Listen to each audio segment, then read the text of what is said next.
भारत की राजनीति में जहां बहुत सारी चीज़ों को लेकर के व्यापक प्रश्न खड़े हो रहे हैं, वहीं इसके विपरीत में इसके समाधान भी कॉन्स्टिट्यूशन में 1958 में दे दिए गए थे। अब दोनों के बीच की लड़ाई यह है, यह स्पष्ट होना चाहिए कि कोई भी व्यक्ति यदि स्वेच्छा से किसी पार्टी में सम्मिलित हो जाता है, दूसरा पार्टी उसको निकाल देती है, तीसरा पार्टी के निर्देशों का उल्लंघन करता हो, चौथा मतदान के समय पर वह अपने आप की दूरी बना लेता है, पांचवा पार्टी की गाइडलाइंस को फॉलो ही नहीं करता है। ये सब जब सारे मुद्दे आ जाएं तो जनता के प्रश्न तरह तरह के उठते हैं कि क्या भारत देश में पार्टी को रिकॉल करने का सिस्टम बन जाना चाहिए। इस चीज़ों को लेकर के हम विभिन्न प्रकार के जो सारी चीज़ें हैं उस पर बात करना चाहते। पॉइंट नंबर 1 था।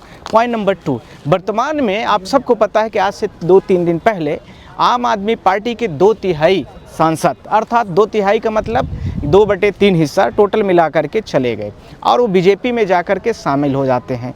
अब इनके पास टोटल जो इनके पास जो राज्यसभा के सब मिलाकर के एमपीज थे उनमें 10 सांसद थे, 10 में से 7 तो चले गए। तो यदि मैं 10 की उनका 2/3 बहुमत की बात करूँ तो 66 पॉइंट समथिंग होता है, अर्थात अप्रॉक्सीमेट 7 कैंडिडेट होना चाहिए। तो 7 कैंडिडेट तो चले गए। अब तब इनके पास बचा कितने कैंडिडेट? 3 कैंडिडेट, अर्थात 2/3 बहुमत की बात जो कही जाती है तो 2/3 बहुमत अप्रूव्ड हो चुका है और वो सारे कैंडिडेट जाकर के बीजेपी को ज्वाइन कर लिए। इसमें कहीं कोई दिक्कत नहीं है। अब उसके साथ में 1/3 हिस्सा बचता है, तो 1/3 हिस्से जो बचे हुए हैं अब उनके लिए एक अलग से प्रोसेस होगा, वह भी जानना ज़रूरी है। अब ये क्या करेंगे कि जो पीठासीन अधिकारी होता है वहाँ पर एक फॉर्म दिया जाएगा, 1/3 सदस्यों से फॉर्म सबमिट कराया जाएगा और वो जो है तो कहीं न कहीं पर दूसरी पार्टी से रिकॉग्नाइज नहीं। पर अभी तत्काल में लोकसभा अर्थात पार्लियामेंट में ये चीज़ें अभी थोड़ा टाइम तक रुकेंगी, तब चलेंगी। अब आ रहा है क्वेश्चन नंबर 3। कोई भी पार्टी यदि हम इस तरह से व्यवस्थाएं रहें कि उसके एमपी बिना पार्टी से पूछे ही, बिना पार्टी की अनुमति ही बिना किसी रेजोल्यूशन पास के ही, बिना पार्टी के समन्वय समिति के रिकमेंडेशन के ही यदि वो चले जाएं पार्टी ही छोड़ करके, तो सवाल उठता है कि क्या पार्टी बड़ी है या फिर उसके नेता बड़े हैं या इलेक्टेड कैंडिडेट्स बड़े हैं। इस सवाल का जवाब जो है विभिन्न तरीके से आया और एक आया कि 2/3 बहुमत के साथ में यदि कोई पार्टी यदि जाती है तो उसको मर्जर पार्टी बोला जाता है और वो प्रॉपर तरीके से मेंट होता है, रेजोल्यूशन पास होता है कि हम फला पार्टी में, यदि आम आदमी पार्टी जाना चाहती है, बीजेपी मुझे शामिल होना है, तो वो क्या करेगी? 2/3 बहुमत से एक रेजोल्यूशन पास करेगी, पार्टी की मिंट होगी, मीटिंग होगी और उस गाइडलाइन के साथ में वो लिखा जाएगा कि हम इस पार्टी में अपना विलय कर रहे हैं। बात समझ में आ गई?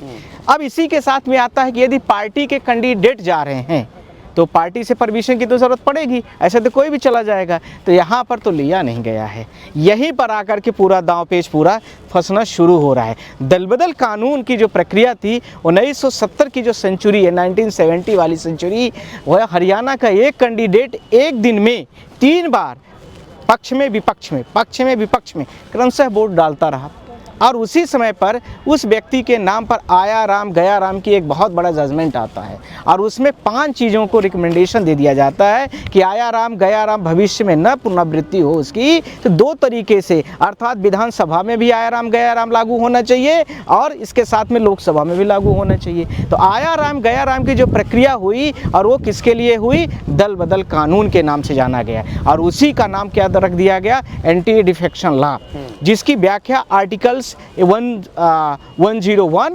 102, 190, 191 बात समझ में आ गई। एक तो विधानसभा के लिए होगा और एक लोकसभा के लिए होगा। अब उसमें 4 चीज़ों को रख दिया गया।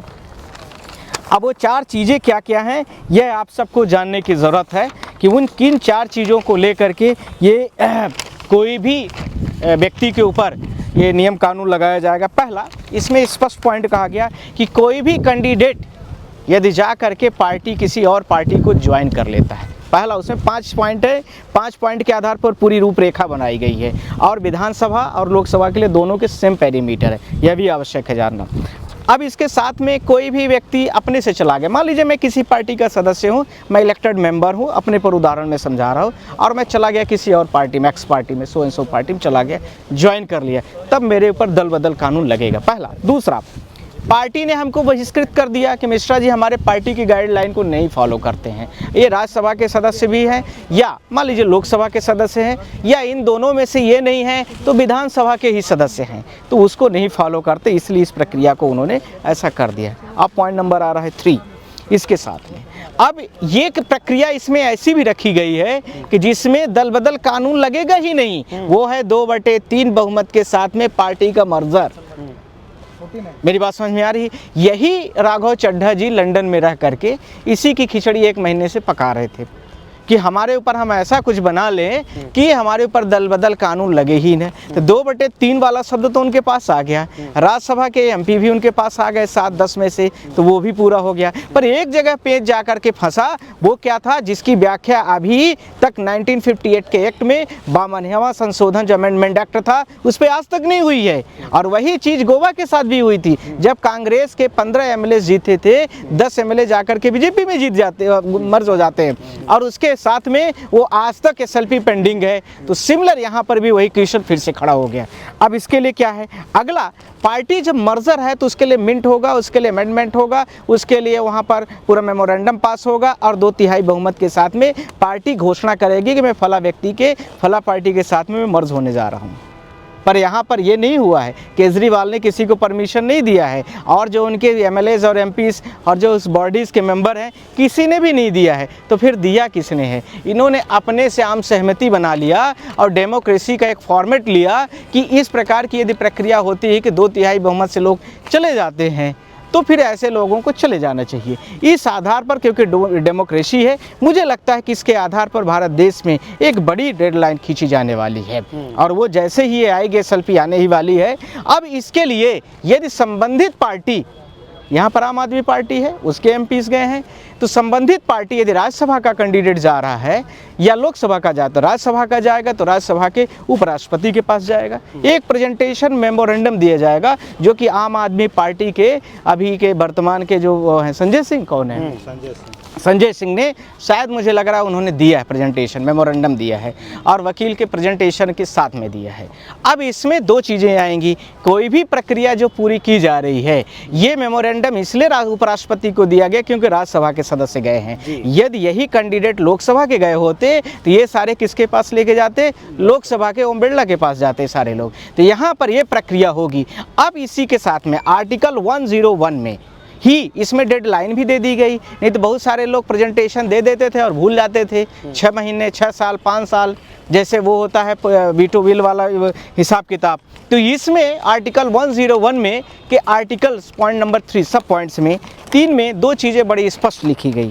पहला बोला गया, मैं उसको पढ़ भी रहा हूँ और मुझे लगता है कि सारे लोगों के काफ़ी चीज़ें आवश्यक है। पहला बोला गया, no person shall be a member of the both house of parliament. कोई भी व्यक्ति दोनों हाउस यानी लोकसभा और राज्यसभा का सदस्य नहीं हो सकता है, पहला पॉइंट।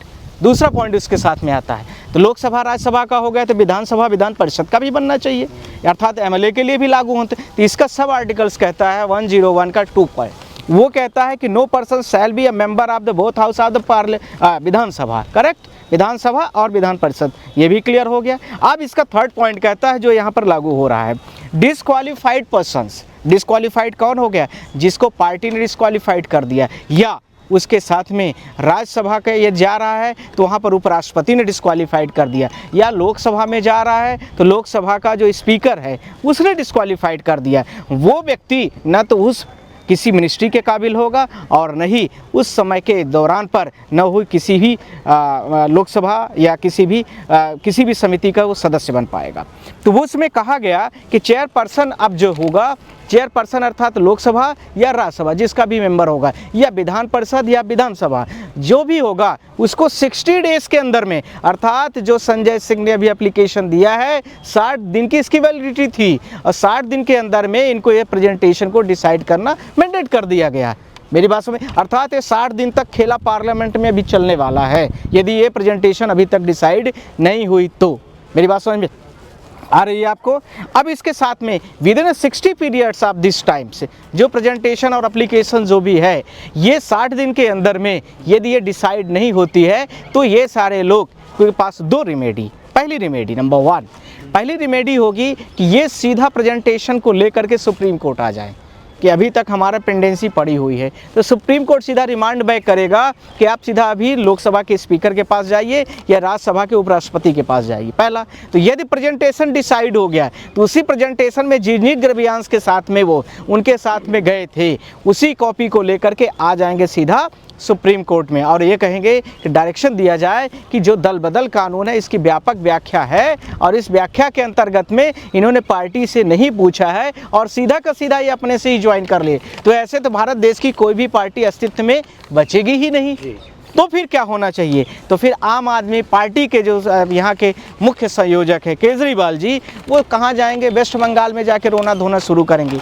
मुझे लगता है कि आप सबको वो समय भी याद होगा जब शीला दीक्षित के समय पर बड़े सारे आरोप लगाया करते थे, वो बड़ी करप्ट हैं, बड़ी ये हैं, अलग अलग कमेटियों की रिपोर्ट भी आई थी उसके साथ में, और उन रिपोर्टों के साथ में इनने बहुत सारी बातें भी की थी, आप सबको याद होगा।